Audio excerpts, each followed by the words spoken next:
नमस्कार। कोलकाता में अंतर्राष्ट्रीय फिल्म फेस्टिवल का आयोजन किया गया, जिसमें कि अमिताभ बच्चन, शाहरुख खान मौजूद रहे और दोनों ही चर्चा के केंद्र बने। शाहरुख खान इसलिए क्योंकि उनकी फिल्म पठान विवादों में है और लोगों को इस बात का इंतजार था कि आखिर जिस पिक्चर पर बवाल मचा हुआ है उसको लेकर शाहरुख खान क्या बोलते हैं। अमिताभ बच्चन इसलिए क्योंकि उन्होंने अभिव्यक्ति को लेकर कहा कि आजकल अभिव्यक्ति पर सवाल उठने लगे हैं। तो अमिताभ बच्चन भी चर्चा में आ गए। लोग पूछने लगे कि भाई, जब देश के बड़े मुद्दों पे बच्चन साहब चुप रहते हैं, आज वो अभिव्यक्ति पर ज्ञान दे रहे हैं। But even now, ladies and gentlemen, and I'm sure my colleagues on stage will agree, questions are being raised on civil liberties and freedom of expression. तो इसी मुद्दे पे चर्चा के लिए हमारे साथ वरिष्ठ पत्रकार विचित्र मणि राठौर जी हैं। सर, स्वागत है आपका।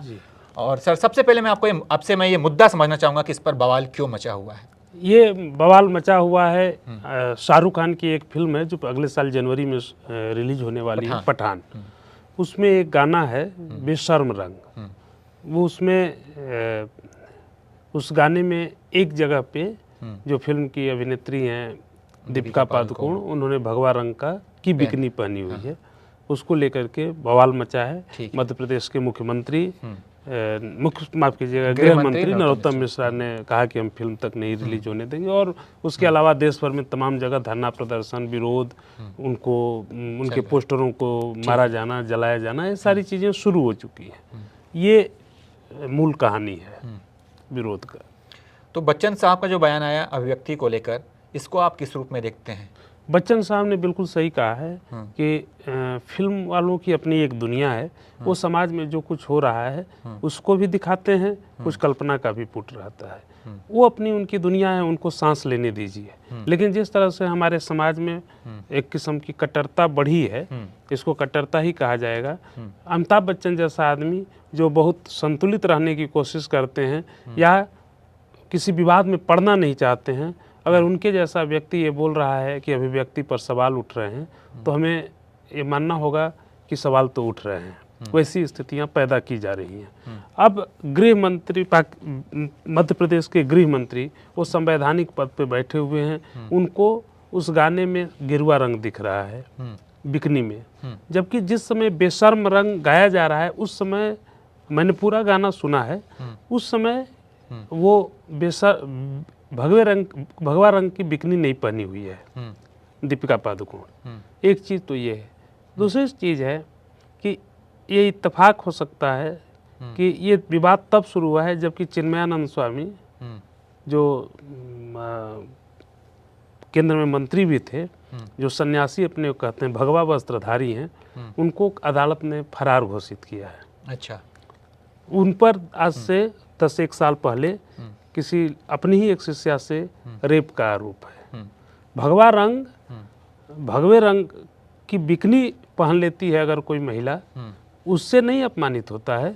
भगवा रंग उससे अपमानित होता है कि कोई भगवा चोला पहन करके किसी अपनी ही शिष्या या किसी भी महिला के साथ बलात्कार की कोशिश करता है या बलात्कार करता है, उस पर बलात्कार का आरोप लगता है। इस चीज़ से बचने की ज़रूरत ज़्यादा थी।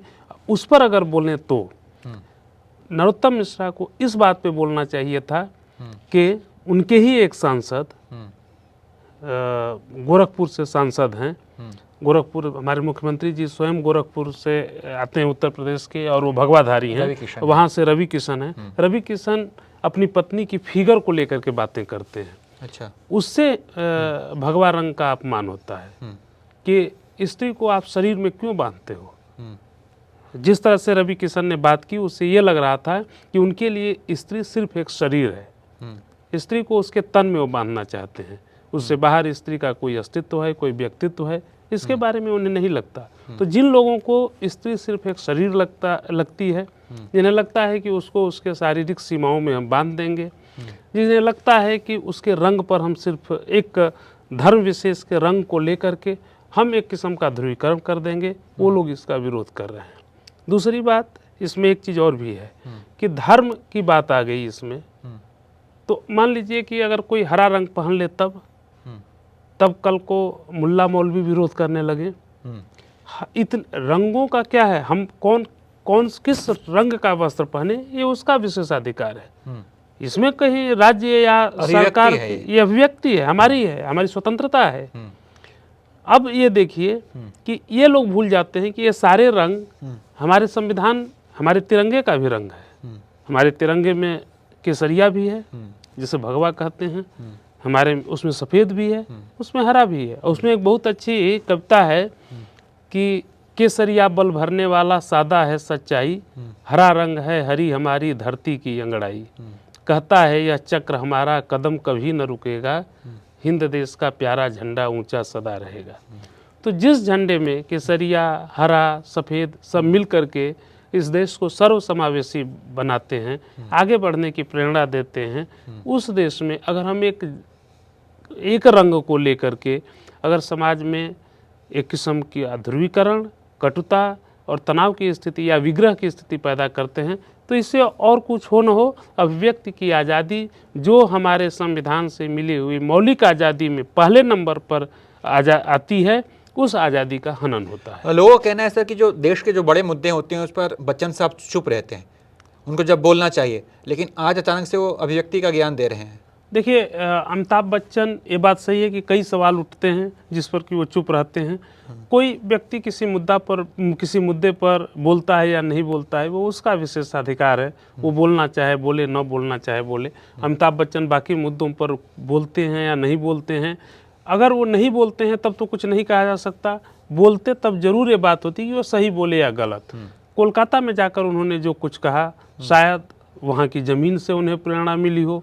कोलकाता की, बंगाल की भूमि बड़ी क्रांतिकारी भूमि है, वहाँ से जो कलाकार निकलते हैं, वहीं से किशोर कुमार भी आए थे, हालांकि मध्य प्रदेश में थे लेकिन मूल उनका बंगाल था, जिन्होंने इमरजेंसी के दिनों में संजय गांधी के कहने पर गाना गाने से मना कर दिया था।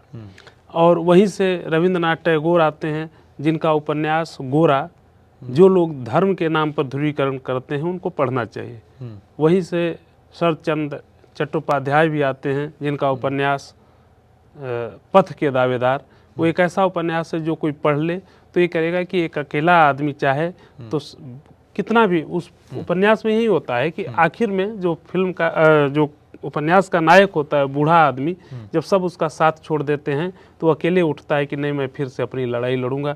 शायद प्रेरणा पाए हों अमिताभ बच्चन और उन्होंने एक लड़ाई लड़ने के लिए सोची हो। जैसे कि जो हिंदू धर्म को लेके जो ज़्यादा उग्र रहते हैं जो संगठन, तो उनका आरोप ये है कि आजकल ये जो फिल्में बन रही है ना, ये एक एजेंडा के तहत बन रही है। ओ माई गॉड आई थी, चाहे पीके आई हो, चाहे अब भगवा रंग वाली, चाहे पद्मावत आई हो, चाहे अब ये जिस पठान की बात हो रही है, तो जानबूझ के यहाँ पे हिंदू धर्म को ये लोग अपमानित करने की कोशिश करते हैं। आजकल तो एमपी मध्य प्रदेश जो है आजकल बहुत ही शांति का टापू कहा जाता है, लेकिन आजकल फिल्मों को बैन करने में बहुत आगे। पद्मावत को भी बैन किया था, अभी से ऐलान कर दे कि पठान को भी बैन करें। तो क्या मेरा जो सवाल ये है कि क्या जो फिल्म मेकर हैं एजेंडा के तहत क्या फिल्में बना रहे हैं? तो इसका मतलब क्या माना जाए कि वाल्मीकि और तुलसीदास ने भी हिंदू धर्म को अपमानित करने का काम किया? उन्होंने तो तुलसीदास ने रामचरितमानस लिखी, वाल्मीकि ने रामायण लिखी। हर जगह सीता का अपहरण करने के लिए रावण आता है, और वो रावण साधु का वेश धर करके आता है, वो भगवा वस्त्र पहन कर आता है। तो क्या कहा जाए कि तुलसीदास या वाल्मीकि ने हिंदू धर्म और हिंदुओं को अपमानित करने के लिए ये काम किया? इनका आरोप है कि ठीक है आप मूल कहानी दिखाइए, लेकिन मूल कहानी और उसके जो चरित्र हैं उनके साथ छेड़छाड़ ना हो। जैसे कि अभी सर एक साउथ में पिक्चर आई थी जिसमें हनुमान जी का जो कैरेक्टर था दिखाया गया था कि कोई कोई मौलवी है। तो देखिए मैं बता रहा हूँ, ये अगर आप इस तरह से छिद्रान्वेषण करेंगे तो आप एक कदम भी चल नहीं सकते हैं। अच्छा, अभिव्यक्ति इसी का नाम है कि कोई व्यक्ति अगर कोई अपनी कलात्मकता दिखाता है, उसे दिखाने दे, जब तक कि वो मानवीय गरिमा पर चोट नहीं पहुंचाता।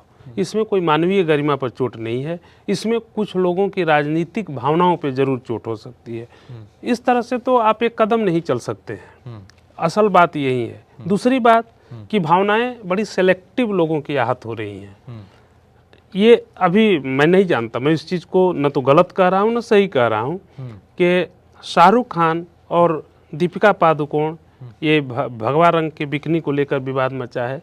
अभी कुछ लोगों ने सोशल मीडिया पर खूब चल रहा है, अक्षय कुमार और कटरीना कैफ का एक डांस फिल्म में है, और उसमें वो एक बहुत एक साड़ी पहनी हुई है जिसको सेंसुअलाइज किया गया है। टिप टिप बरसा पानी है जिसमें भगवा अब कलर मुझे का गाना तो रंग नहीं निकल रहा है। याद है, मैंने तो तस्वीर देखी जिसमें कि वो भगवे रंग की साड़ी पहनी हुई है।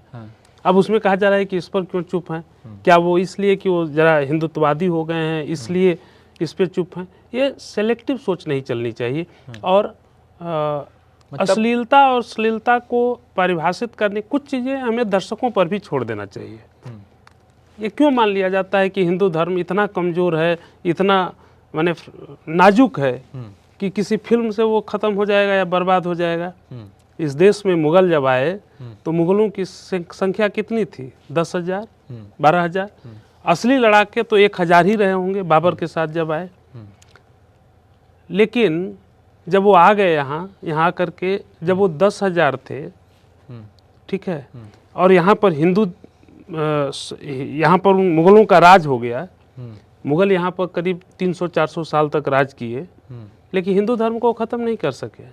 जब मुग़लों के राज में हिंदू धर्म ख़त्म नहीं हुआ तो आज़ादी के बाद से यहाँ तो हिंदू ही हैं, चाहे जो भी प्राइम मिनिस्टर बना हो, चाहे वो कोई अपने को सेकुलर कहने वाला बना हो या सेकुलर न कहने वाला। हम तो मानकर चलते हैं कि हर प्रधानमंत्री सेकुलर है, क्योंकि प्रधानमंत्री संविधान से बंधा हुआ है। हर सरकारें सेकुलर हैं क्योंकि सरकारें संविधान से बंधी हुई हैं, और संविधान हमारी प्रस्तावना में ये कहता है कि हम सेकुलर हैं। तो इसमें जो भी इसमें अब जब हम लोग सारे प्रधानमंत्री इस देश के हिंदू ही हुए हैं, तब हम ये कैसे मान लें कि हिंदू धर्म खतरे में है? मुग़ल के समय में नहीं था। तो इसलिए कोई फिल्म बन जाने से हमारा धर्म खतरे में चला जाएगा, ये नहीं हो सकता। और ये कोई इसी धर्म में नहीं है, ये ऐसा नहीं है कि हमारे देश में ही सिनेमा में है। मैं एक सीरियल, मैं नाम भूल रहा हूँ उसका, इंग्लिश सीरियल है। उसमें क्या होता है कि कोई लड़की होती है, वो अपन जो एक उनका यूरोपियन समाज है, उस समाज की लड़की है, पूरी खुली हुई उनकी सामाजिक व्यवस्था है, सोच का दायरा उनका खुला हुआ है। वहाँ पर वह एक दिन बहुत लड़की बियर वगैरह पीती है, वाइन वगैरह लेती है, और वो जाती है चर्च में और जा कर के ईसा मसीह से कहती है कि क्राइस्ट, आई वांट टू किस यू, तुम मुझे किस करो, मैं तुमको प्यार करती हूँ, तुम मुझे बहुत प्यारे लगते हो।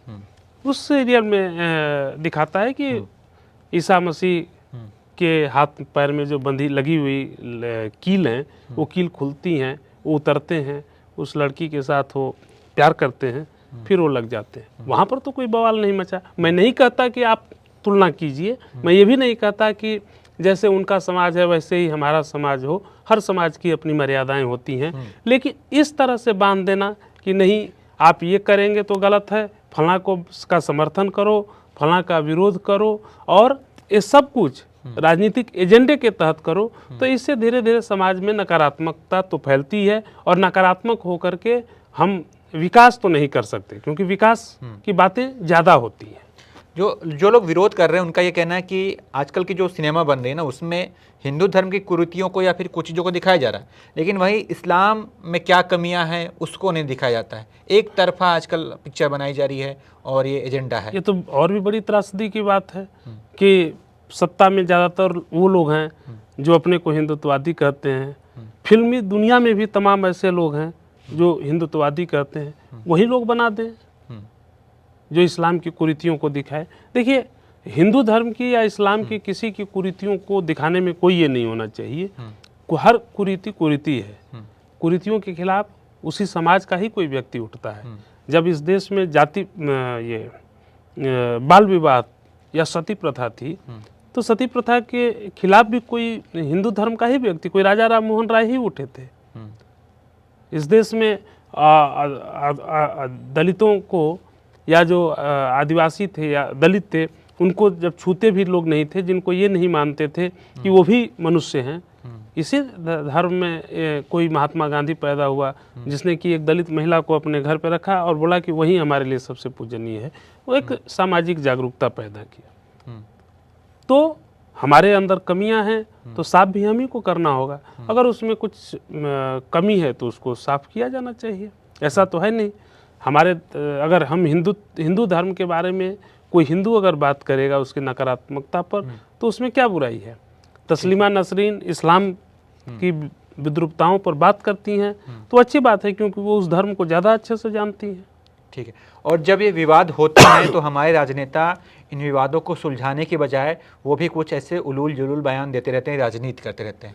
क्या सर आपको लगता है कि मतलब जब भी ऐसे विवाद होते हैं तो राजनेताओं को मौका मिल जाता है वोट की रोटी बनाने का और सेकने का? देखिए, जज्बातों से खिलवाड़ बड़ा आसान होता है।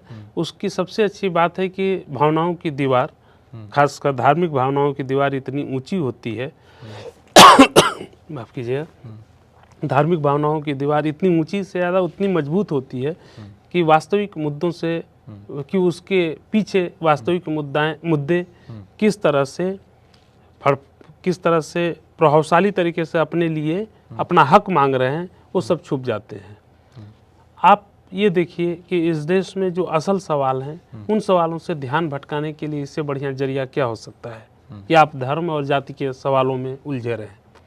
वहीं उलझे हुए हैं। सर लोग तो विरोध कर ही रहे हैं, लेकिन आजकल राज्य सरकारें जो हैं वो तुरंत एक एक्शन लेती है और कहते हैं कि हाँ ठीक है बैन।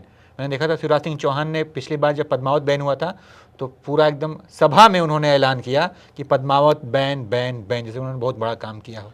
हाँ, ये जब सेंसर बोर्ड जैसी संस्था है तो हमारी संस्था है सेंसर बोर्ड, लेकिन सेंसर बोर्ड पे क्या हमारे देश के नेताओं को, मुख्यमंत्रियों को, गृह मंत्रियों को, तमाम लोगों क्या यकीन नहीं रह गया है?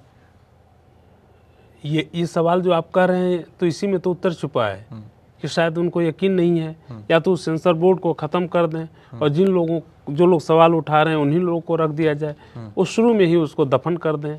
न फिल्म बनेगी, न फिल्मों पर कोई सवाल उठेगा और न कोई बात आगे बढ़ेगी। लेकिन अगर फिल्में बन रही हैं तो फिल्मों की अपनी कल्पनाएं होती हैं, उनका अपना खुलापन है, उनकी अपनी स्वतंत्रता है, उन फिल्मों में किस तरह की सोच है, उस सोच को बनाने वाले तय करें। अब अगर इस देश के 130 करोड़ लोगों से हर चीज़ पर अगर तय करने लगे तो कोई एक कदम आगे नहीं बढ़ सकता है। ठीक है। और सर जब फिल्में बैन होती है तो इससे बड़ा नुकसान जो है फिल्म मेकर्स को होता है, जो डायरेक्टर होते हैं, जो प्रोड्यूसर्स होते हैं, तो उनको क्या करना चाहिए? क्या ऐसे मुद्दों पे फिल्में बनाना बंद कर दें या फिर एकदम सीधे सपाट फिल्में बनाएं? आपको ऐसे कैसे क्यों लग रहा है कि इससे इस फिल्म को नुकसान हो रहा है? आप ये देखिए कि मैंने आज ही कहीं पढ़ा कि जिस गाने पर विवाद है उसको 40 मिलियन लोगों ने देखा है। हाँ। पता नहीं, हमें तो लग रहा है कि जिस तरह से YouTube पर ही उसको देख रहे हैं उसी से उसकी कमाई बहुत ज़्यादा हो जाएगी। अब तो फिर से तो फिल्म का एक तरह से प्रचार ही हो रहा है। ये हो सकता है ये किस्म का पब्लिसिटी स्टंट भी हो, मैं नहीं जानता ये सही है या गलत है, क्योंकि कई बार जो नकारात्मकता दिखती है उसमें कईयों के लिए सकारात्मकता ही होती है। देखिए, वो फिल्मकार जानेंगे जिनकी फिल्में हैं कि वो उनको उससे फ़ायदा होता है कि नहीं होता है। वो बड़े चतुर सुजान लोग होते हैं, वो कोई मूर्ख लोग नहीं हैं। लेकिन एक नागरिक के रूप में या एक पत्रकार के रूप में हम आप ये जरूर सोच सकते हैं कि हमारा संविधान जो कहता है, हमारे संविधान के अनुच्छेद 19A में साफ साफ कहा गया है कि अभिव्यक्ति की आज़ादी हमारी पहली आज़ादी है, अभिव्यक्ति की स्वतंत्रता, और जो 6 हमें मौलिक आज़ादी मिले उनमें पहले नंबर पर है। और यदि वहीं हम अवेल नहीं कर पाते हैं तो फिर एक गंभीर खतरा है। बिल्कुल। तो पठान पिक्चर को लेकर विवाद मचा हुआ है, लोग तरह तरह की बातें कह रहे हैं। सर ने क्या कुछ कहा आपने सुना, बाकी आपकी क्या राय है ये हमारे लिए काफ़ी मायने रखती है। तो आपकी क्या राय है आप हमें कमेंट करके ज़रूर बताइए। और इस वीडियो में इतना ही, बाकी तमाम अपडेट्स के लिए आप देखते रहिए ABP लाइव।